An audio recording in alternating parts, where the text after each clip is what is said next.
Class 7 Urdu सबक number 4 बाबाए Urdu मौलवी अब्दुल हक। आज हम इसका हल करेंगे सवाल नंबर 7, 8 और 9। सवाल नंबर 7, इंटरनेट के ज़रिए से बाबाए मौलवी अब्दुल हक की तस्वीर और इनके बारे में मालूमात हासिल करें। इनकी तस्वीर को कॉपी में लगा कर मालूमात लिखें। जवाब है, मौलवी अब्दुल हक 20 अप्रैल 1870 में हिंदुस्तान के ज़िला मीरठ के इलाके हापड़ में पैदा हुए। इब्तदाई तालीम घर पर हासिल की। एफए तक ज़िला मीरठ में पढ़ते रहे। 1894 में अलीगढ़ से बीए किया। 1895 में हैदराबाद के एक स्कूल में मुलाजमत इख्तियार की। बाद अज़ा सदर मोहतमिम तालीमात होकर औरंगाबाद मुंतकिल हो गए। 1916 में अंजुमन तरक्की उर्दू के चौथे सेक्रेटरी मुंतखब हुए। हैदराबाद दक्कन की उस्मानिया यूनिवर्सिटी अंजुमन तरक्की उर्दू की कोशिश से कायम हुई।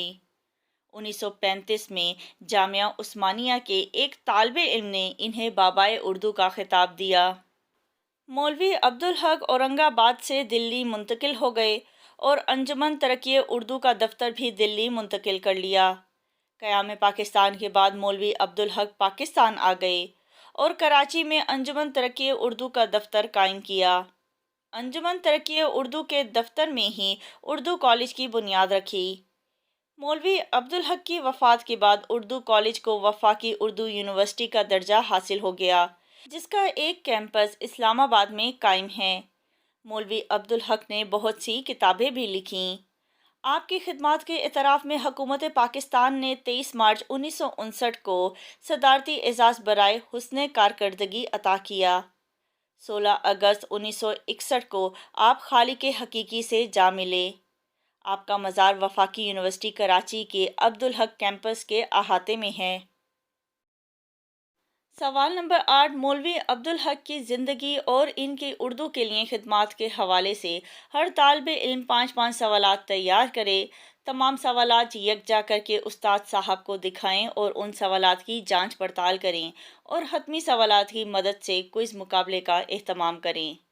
सवालात हैं, मौलवी अब्दुल हक ने इब्तदाई तालीम कहाँ से हासिल की? सवाल नंबर 2, डॉक्टर मौलवी अब्दुल हक की उर्दू के लिए खिदमात बयान करें। सवाल नंबर 3, मौलवी साहब को क्या मर्ज लाहक था? सवाल नंबर 4, मौलवी अब्दुल हक कब और कहाँ पैदा हुए? सवाल नंबर 5, मौलवी अब्दुल हक ने अंजुमन का दफ्तर दिल्ली क्यों मुंतकिल किया? सवाल नंबर 6, मौलवी अब्दुल हक का सन पैदाइश और वफ़ात लिखें। सवाल नंबर 7, बाबाए उर्दू की कौन सी हसरत इनके मरने के बाद पूरी हुई? सवाल नंबर 8, हुकूमत पाकिस्तान ने मौलवी अब्दुल हक की खिदमात को किस तरह सराहा? सवाल नंबर 9, कौमी ज़बान उर्दू से हम अपनी मोहब्बत का इजहार कैसे कर सकते हैं? अपनी राय का इजहार करें। जवाब है, कौमी ज़बान कौम की शनाख्त और पहचान होती है। इसके ज़रिए लोग अपनी तालीम, सकाफ़त, तारीख़ और मीरास को महफूज रखते हैं। ये एक कौम को यकजा रखने का ज़रिया होती है।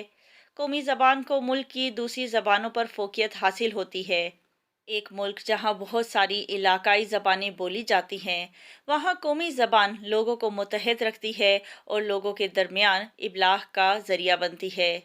हमारी कौमी ज़बान उर्दू है। ये एक वाहिद ज़बान है जो बरे सग़ीर के तूलो अर्ज़ में बोली और समझी जाती है। ये दुनिया की मारूफ और जदीद ज़बानों में से एक है। तहरीक पाकिस्तान को फ़रोग़ देने में उर्दू ज़बान ने अहम किरदार अदा किया। अवामी जलसों में सियासी रहनुमा अवाम से इसी ज़बान में खिताब करते थे। तारीख़ से मिलने वाली मिसालों से ये बात आयां है कि तमाम अजीम रहनुमाओं ने अपनी कौमी ज़बान को मजबूत बनाने की कोशिश की। कायद आज़म रहमतुल्लाह अलैह ने उर्दू को पाकिस्तान की सरकारी ज़बान करार दिया। ये पाकिस्तान के कोने कोने में बोली और समझी जाती है।